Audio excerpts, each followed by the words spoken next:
Assalamualaikum warahmatullahi wabarakatuh. Saya atas nama Yunita Rahmayani. Saya akan membacakan soal beserta jawabannya.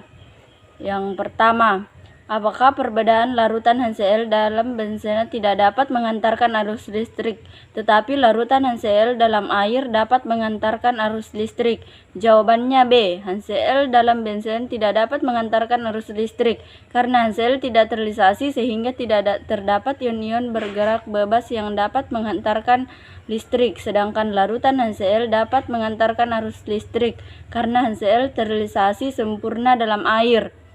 Nomor 2. Konsentrasi dapat dinyatakan dalam berbagai cara kecuali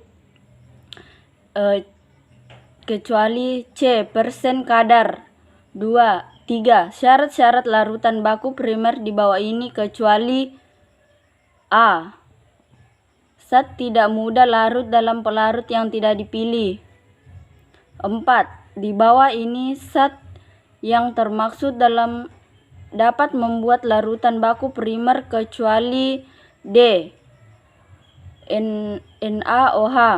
5. Jika dalam kemasan minuman tertera 5% alkohol, berapa volume alkohol yang tertera dalam 250 ml minuman tersebut? Jawabannya C. 12,5 ml. 6. Berapa volume larutan jika banyak 20 ml alkohol dilarutkan dalam 100 ml air? Jawabannya A. 16,67%.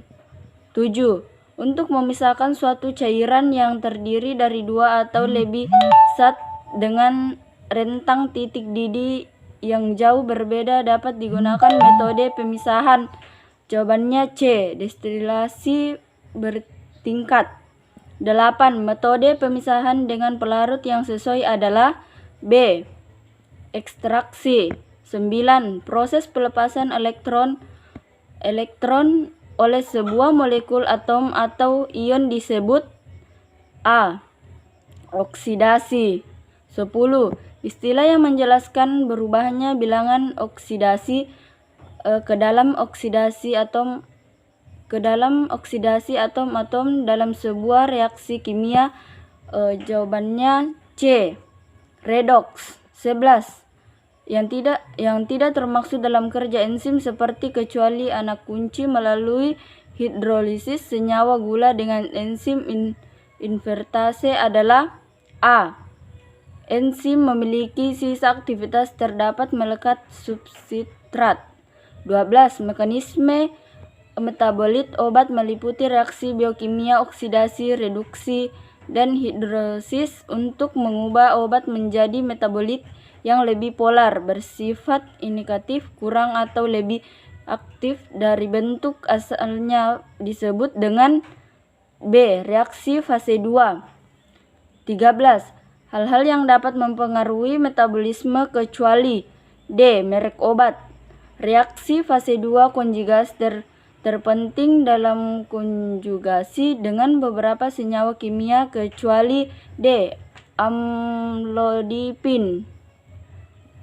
15. Contoh kasus pemberian estradiol bersamaan dengan rifampicin akan menyebabkan kadar estradiol menurun karena efektivitas konsumsi oral distorsi menurun, disebut dengan A. Indikator enzim. 16. Contoh kasus pemberian warfarin bersamaan dengan fenibutazon dapat menyebabkan meningkatnya kadar warfarin dari terjadi pendarahan. Jawabannya B. Hambatan metabolis. Sekian dan terima kasih. Assalamualaikum warahmatullahi wabarakatuh.